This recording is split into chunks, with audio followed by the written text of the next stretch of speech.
Welcome to the last breakfast. Please enjoy the video. You start by prepping the phones.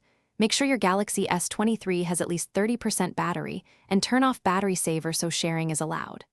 Once done, remove any thick case, metal or very thick silicone blocks charging. Now, open Settings, tap Battery and Device Care, then Wireless Power Sharing, you will toggle it on. Do this now so the phone can emit power. You're enabling the transmitter function while the other device becomes the receiver. You'll continue by aligning the devices. Put the receiving device centered against the S23's camera area, that's where the coil sits.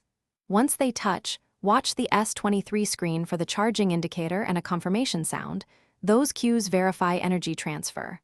If you need finer placement, slide the receiver in small increments until charging starts. Make sure to keep an eye on temperature. If the S23 gets warm, pause and reposition to avoid overheating and keep efficiency high. To finish, you turn off wireless power sharing on the S23 when you're done. That preserves battery and stops heat. If charging didn't start, inspect both backs for dust or a thin case. Clean and retry alignment, small shifts matter. If it still fails, reboot both devices and try again, and make sure both have up-to-date software. One key troubleshooting tip. If the S23 repeatedly overheats, charge in short bursts and avoid using the screen heavy. Thanks for watching. If this was helpful, leave a like and consider subscribing. See you next time.